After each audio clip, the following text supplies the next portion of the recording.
ये देश जो है संविधान से चलता है, न रामलला से चलता है, न मोदी जी से, न किसी व्यक्ति से। जो मौजूदा सरकार है उसने नारा दिया है रामलला हम आएंगे, मंदिर वहीं बनाएंगे। क्या दिक्कत है इसमें?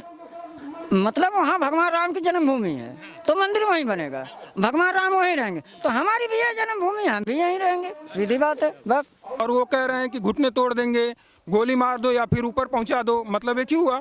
तो भाई हम उनसे बता रहे हैं कि कोई बात नहीं, ठीक है आप घुटने तोड़ दोगे, जिस दिन खेत से किसान निकल गया उस दिन खाने के लाले पड़ जाएंगे। उस दिन के बाद ना ही उन्हें कोई मनबड़ दिखेगा और ना ही कहीं उन्हें विकास दिखेगा। दोस्तों फिलहाल हम लोग खिरिया की बाग में मौजूद हैं और हमारे साथ कुछ युवा मौजूद हैं जो कि हमारे साथ किसानों के आंदोलन को लेकर बातचीत करेंगे। और हम जब भी बात करते हैं यहाँ के आंदोलन को तो हम सबसे पहले डे जानते हैं कि यहाँ पे कितना दिन हो गया। दोस्तों आज 95 दिन हो गया है यहाँ के आंदोलन को शुरू हुए और धीरे धीरे ये कहीं ना कहीं बहुत ऊंचाइयों पे ये आंदोलन पहुँच चुका है। देश प्रदेश के तमाम लोग इस आंदोलन के बारे में जान चुके हैं और हम भी थोड़ा सा जानेंगे कि आज का दिन खास क्यों है। सबसे पहले आपसे जानते हैं, क्या नाम है आपका? जी प्रवेश निषाद नाम है हमारा। प्रवेश जी, आखिर कितना दिन हो गया इस धरने को? 95 दिन हो गया। 95 दिन हो गया है। आगे कब तक चलने की उम्मीद है? जब तक सरकार पीछे नहीं हटेगी। सीधी सी बात। जी सीधी सी बात है जी। देखिए जो मौजूदा सरकार है उसने नारा दिया है रामलला हम आएंगे, मंदिर वहीं बनाएंगे। क्या दिक्कत है इसमें? मतलब वहाँ भगवान राम की जन्मभूमि है तो मंदिर वहीं बनेगा, भगवान राम वहीं रहेंगे तो हमारी भी है जन्मभूमि, हम भी यहीं रहेंगे, सीधी बात है बस। आप अब भगवान से बराबरी कर रहे हैं? हम जाति पे केवट है, उनके मित्र हैं, बराबरी तो हम हैया हैं। लगभग बराबरी है जी। जिस तरीके से भगवान अपने घर में रहने के हकदार हैं वैसे आप भी रहना चाहते हैं अपने घर? हाँ हमको भी अधिकार है कि हम अपने घर में रहें, अपनी जन्मभूमि पर रहें। अगर हम भारत में संविधान के हिसाब से देखते हैं तो ये बराबर ही है कहीं। जी जी जैसा बिल्कुल। परवेश भाई जी, क्या नाम है सर? जी हंसदीप यादव हमारा। क्या कहना चाह रहे हैं इस पर? जी हम इस बात पे ये कहना चाहते हैं कि ये देखिए भगवान का कोई अपना स्पेशल घर नहीं है, कण कण पे भगवान है, कण कण में हर जन जन में भगवान है, ठीक है। तो जब आप उस भगवान के लिए इतना सब कुछ कर रहे हैं तो यहाँ तो हमारी पीढ़ी दर पीढ़ी बीतती आ रही है, हमारे पूर्वजों के जो खून पसीने से बनाए हुए ये एक बंजर था ना, इसे तोड़ के आज उपजाऊ मिट्टी बनाई गई है। अब आप बता दीजिए कि अगर हम इसे दे देंगे तो आगे जाके क्या करेंगे हम, हमारा भविष्य कहाँ जाएगा। और जहाँ तक ये कहा जाता है कि हम यहाँ का विकास कर रहे हैं, तो भैया विकास आप कर रहे हैं तो विकास में हम कहाँ हैं? विकास हमारे लिए हो रहा है ना, तो इस विकास में हम हैं कहाँ? ये विकास नहीं हो रहा है, ये विनाश का विकास हो रहा है और विकास का सत्यानाश हो रहा है। जी तो किस प्रकार आप कह रहे हैं कि विनाश हो रहा है? क्या एयरपोर्ट बनना विनाश है या यहाँ की ज़मीनें का जो रेट है वो ज़्यादा से ज़्यादा हो जाए ये विनाश है, या सरकार कुछ करना चाह रही है आप उसको रोक रहे हैं ये विकास है? जी नहीं, ये जैसा कि हम आपको बता दें कि हमें यहाँ के रेट से कुछ लेना देना नहीं है, ये हमारी मातृभूमि है, इसे हम बेच नहीं सकते। और जो विकास है हम आपको थोड़ा सा अपना बता दें कि विकास का मतलब कि जब आप जहाँ का विकास कर रहे हैं वहाँ के लोगों का विकास पहले करिए। जैसे कि हमारे पास जॉब आएंगी, नौकरियां आएंगी, हमारे पास जब हर चीज़ों की आवश्यकताएं बढ़ेंगी तब खुद ब खुद ज़मीन का विकास होगा, हम खुद मांग करेंगे। अभी आप ज़मीन का विकास करेंगे और हमें उखाड़ के फेंक देंगे तो विकास कहाँ है बताइए? ये कैसा विकास हुआ? आप लोगों को तो फिर भी मुआवजा दिया जा रहा है ना? जी नहीं, हमें यहाँ मुआवजे से कोई मतलब नहीं। अगर आपके जेब में हम कुछ पैसे डाल दें और आपको घर से बेघर कर दें तो आप क्या कर सकते हैं? नहीं, हम आपका पैसा वापस करेंगे। तो फिर हमें पैसे नहीं चाहिए, हमें हमारी ज़मीन चाहिए। तो आपको नहीं लगता कि ये इत्तेफाक से कौन सी मुसीबत एकदम सर पे चढ़ के बैठ गई है जो ना हट रही है ना ख़त्म हो रही है? जी देखिए, मुसीबतों से लड़ना हमें सिखाया गया है बचपन से। हम जानते हैं कि मुसीबत से लड़ना हमें लड़ा कैसे जाता है, हमारे माँ बाप ने हमें हमेशा से सिखाया है। हम बड़े लोगों के घर में नहीं पले बड़े हैं कि हमें मुसीबतों का पता नहीं है। हम बचपन से मुसीबतों को उठाते चले आए हैं और हमें पता है कि हम इससे लड़ेंगे। ये कोई ऐसी मुसीबत नहीं है कि जो नामुमकिन है, इस दुनिया में कोई चीज़ नामुमकिन नाम की चीज़ नहीं है। तो हम इससे लड़ेंगे और फतेह भी हासिल करेंगे। वो भी तो इंसान है, वो भी हमारी मजबूरियाँ देखेंगे तो सोचना तो उन्हें भी पड़ेगा, क्योंकि वो भी एक माँ के बेटे हैं। तो उन्हें भी सोचना पड़ेगा कि ये लोग इतने बेघर, अगर इतने लोग अपने घर से बेघर हो जाएंगे तो कहाँ जाएंगे? आप ही के लिए तो इस समय के जो प्रधानमंत्री हैं वो 18-18 घंटे काम करते हैं यही विकास के लिए और आप लोग रोक देते हैं। जी देखिए, यही तो हमारा यही विकास है। मतलब हमें घर से बाहर निकाल दें और कह दें भैया आपका विकास हो रहा है। क्या आपको नहीं दिख रहा ये विकास है? नहीं जी, एक किसी प्रकार का विकास नहीं है। ये बताइए, अब हमें यहाँ पे, अब हम किसान के बेटे हैं, तो क्या हम वहाँ एयरपोर्ट पे जहाज में बैठ के जाएंगे सप्लाई करने? अपना मूली, पालक, धनिया, इन सब से हमारा रोजगार चलता है। हम लोग दूध 1 लीटर 2 लीटर दूध बेचते हैं, तो उससे हमारा घर का खर्चा चलता है, या फिर हम दिहाड़ी करते हैं। तो क्या ये यहाँ पे बिठाएंगे जहाज में और हमारा दूध भिजवाने ले आएंगे? आपको क्या लगता है कि सरकार के इसके पीछे मंशा क्या है इस यहाँ के एयरपोर्ट को बनाने को लेकर? ये तो मैं कंफर्म नहीं कह सकता, किसी के बारे में पहले से अनुमान नहीं लगाया जा सकता, लेकिन फिर भी मैं कहना चाहूँगा कि ये जो सरकार हमारी ज़मीनें ले रही है, ये एक बेहद गलत तरीके का जो फैसला है एयरपोर्ट के नाम पे, इसे न लिया जाए। हमारा यही सरकार से रिक्वेस्ट है। क्या नाम है भैया? जी राहुल यादव। राहुल भाई, एक बात बताइए, यहाँ के सांसद या विधायकों से आपको क्या मदद मिल रही है? क्या वो आपके प्रदर्शन को सपोर्ट कर रहे हैं? यहाँ के सांसदों और विधायकों का यहाँ पर कोई मतलब नहीं है। सांसद का तो और भी नहीं मतलब है, और उससे कोई सपोर्टर। अगर वो संसद में बैठते हैं, या ये राजभवन में बैठते हैं, या कहीं भी, अगर ये असेंबली में बैठते हैं या कहीं भी बैठते हैं, तो ये अपनी बात को, कम से कम आपकी बात को आगे तो कर सकते हैं कि हमारे लोग, क्योंकि आप ही के हैं वो सांसद, तो हमारे लोग परेशान है, ये कहकर वो बात आगे नहीं कर सकते कि कैंसिल कर दिया जाए एयरपोर्ट? सरकार तो उन्हीं की है। वो तो कह रहे हैं कि हम आजमगढ़ वाले मनबड़ हैं। अच्छा। तो कैसे हमारी बात संसद में उठाएंगे? आप मनबड़ हैं? उनके लिए लगता है हम मनबड़ हैं, हमारे किसानों के लिए, हमारे लिए तो नहीं लगता हम मनबड़ हैं। अगर हम मनबड़ होते तो इस तरह शांतिपूर्वक धरना करते।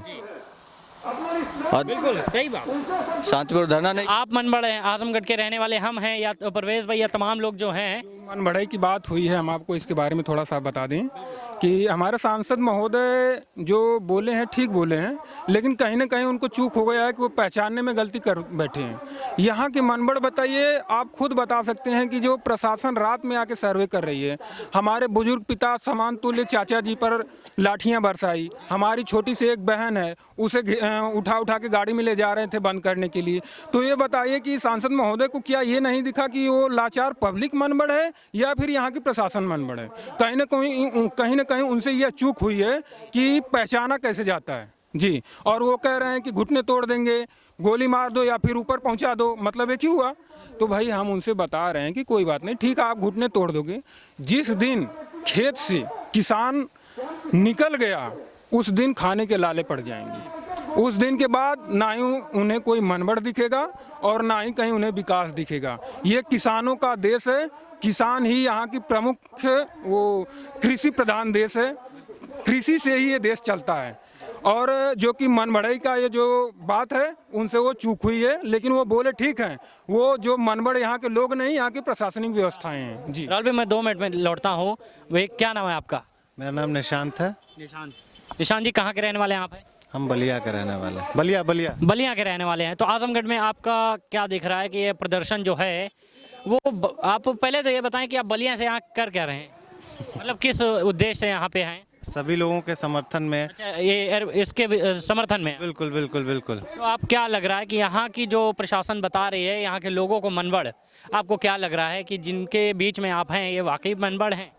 सबसे पहले तो आप मीडिया साथी हैं, हम आपसे एक अनुरोध करना चाहेंगे कि आप सबसे पहले भूमि अधिग्रहण कानून 2013 का जो बना हुआ है उसको आप कायदे से पढ़ें और जानें। बिल्कुल। संविधान का एक मौलिक उद्देश्य होता है, फंडामेंटल राइट। ये देश जो है संविधान से चलता है, न रामलला से चलता है, न मोदी जी से, न किसी व्यक्ति से। तो फंडामेंटल राइट हमारा होता है कि हम फ्रीडम ऑफ लिविंग है, जीने की आज़ादी। हम तय कर सकते हैं कि हमको कहाँ जीना है, नहीं जीना। दूसरा, भूमि का अधिग्रहण कानून और मनबड़ होने का एक जो सवाल निरहुआ जी ने उठाया, तो देखिए मनबड़ई का ये पूरा नेक्सस जो चल रहा है भारतीय जनता पार्टी का, तो निरहुआ कहते हैं कि आजमगढ़ के लोग मनबड़ हैं। अब हमको ये समझना होगा और आम जनमानस को भी ये समझना होगा कि मनबड़ई होती कैसी है। संविधान के साथ और उनके मौलिक उद्देश्यों के साथ, अधिकारों के साथ अगर आप छेड़छाड़ करते हैं तो असली मनबड़ आप ही होते हैं।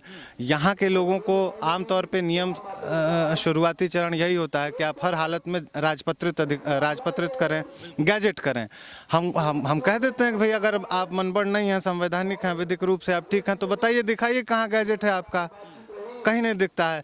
उसके बाद आता है कि स्थानीय जो जिलाधिकारी के उनके जितने भी कुनबे हैं उनमें इन चीज़ों को लागू सबको बताया जाए। उसके बाद ग्राम सभाओं तक आया जाता है। अब 12 अक्टूबर की जो घटना है वो हमको बताती है कि मन बढ़ई कौन कर रहा है। तो स्थानीय रूप से हम सभी 12 अक्टूबर की घटना, मैं थोड़ा सा नज़र डालना चाहूँगा इस पे, क्या हुआ था 12 अक्टूबर को? 12 अक्टूबर को अचानक से सरकार के नुमाइंदे आते हैं और यहाँ लोगों को यहीं खिरिया के बाग में जहाँ आप ये पूरा धरना चल रहा है यहाँ आते हैं और तुरंत पहेलियाँ बुझा रहे हैं निशाद भाई, नुमाइंदे ढांटा बांध के आए थे क्या? नुमाइंदे का मतलब कमेटी एक सरकार बनाती है। मैंने आपको यही कहा कि देखिए, जब भी किसी भी अधिग्रहण का कानून जब लागू होता है, जब किसी भी जगह को अधिग्रहित की जाती है तो वो नियम तक की जाती है, बिना नियम के नहीं होती है। और जो भी बिना नियम के करता है वो गुंडा है। और ये सरकार गुंडाई करते हुए लोगों को आकर के यहाँ तबाह और उखाड़ने की कोशिश करती है। तमाम लोगों को, स्थानीय लोगों को परेशान करती है, लाठी डंडे लगाती है। 4 लोग से 5 लोग जो हैं उनको अवैध मुकदमों में लाद देने का काम करती है। अभी भी वो मुकदमों वो लड़ रहे हैं, न्यायालय में अपनी चीज़ें देख रहे हैं, समझ रहे हैं। तो ये होती है। क्या आपको इन चीज़ों को मिलाकर सब एक इकट्ठा अगर मिला लें तो हम एक सवाल निकलता है, क्या ज़रूरत है एयरपोर्ट की कि नहीं?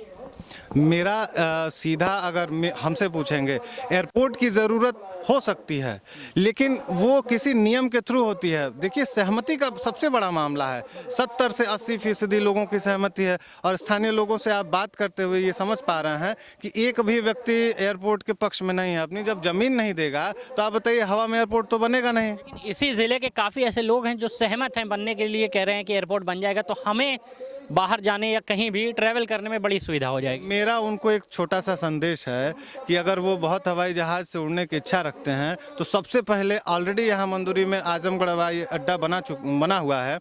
DGCA का अभी तक उनके पास अप्रूवल नहीं मिल पाया। ADM ने स्पष्ट कहा कि DGCA का हमको अप्रूवल नहीं मिला है। यात्री विमानन कोई भी कंपनियां अभी तक की यहाँ रजिस्टर्ड नहीं है। इन स्थितियों में, और आजमगढ़ कितना बड़ा एरिया है कि इसको अंतर्राष्ट्रीय जगहों की आवश्यकता होती है, कनेक्टिंग फ्लाइट्स की ज़रूरत होती है। कभी भी अगर हम किसी अन्य देशों में, अपने देश में ही अगर हमको जाना हो, उड़ीसा पकड़े हुए जगहों पर, तो हमको हर हालत में यहाँ से सीधे कोई फ़्लाइट नहीं, हमको कनेक्टिंग फ़्लाइट चाहिए होती हैं। तो आप तो यहाँ स्थानीय चीज़ों को पहले चालू करें और वो अगर कम पड़ता है तब आप उस बारे में विचार रखें। और मुझे हर हालत में लगता है कि विचार करने से पहले लोगों की सहमति हर हालत में आवश्यक होती है, और कोई भी सहमत नहीं है। इस रिगार्डिंग मैं कहूँगा कि सरकार अपना ये मास्टर प्लान वापस ले। निशाद भाई, बहुत शुक्रिया आपका। दोस्तों, क्या ज़बरदस्त बात पॉइंट ऑफ व्यू रखा निशाद भाई ने कि 2016 के बाद से तैयार हो चुका एयरपोर्ट वो शुरू ही नहीं हुआ, उसके बाद भी 2022 में यहाँ के लोगों पर एक बड़ा संकट डाल दिया गया ये कहकर कि ये अब इंटरनेशनल एयरपोर्ट बनेगा, जबकि नेशनल एयरपोर्ट को एक भी बार ट्राई ही नहीं किया गया। उसके बाद भी ये दबाव डाला गया कि इंटरनेशनल एयरपोर्ट अब बन जाएगा। मैं जो बचपन से कह रहा हूँ कि मैं ऐसी बात हमेशा से ख़िलाफ़ हूँ जो यहाँ के लोगों को या कहीं के लोगों को परेशानी में डाल दे। यहाँ के लोगों की इस समय भूख मिट चुकी है, एकदम मिट चुकी है। 95 दिन इनका कैसे गुजरा या तो ये लोग जानते हैं या तो फिर यही लोग जानते हैं। बहुत बहुत शुक्रिया आपका देखने के लिए ज़िया न्यूज़।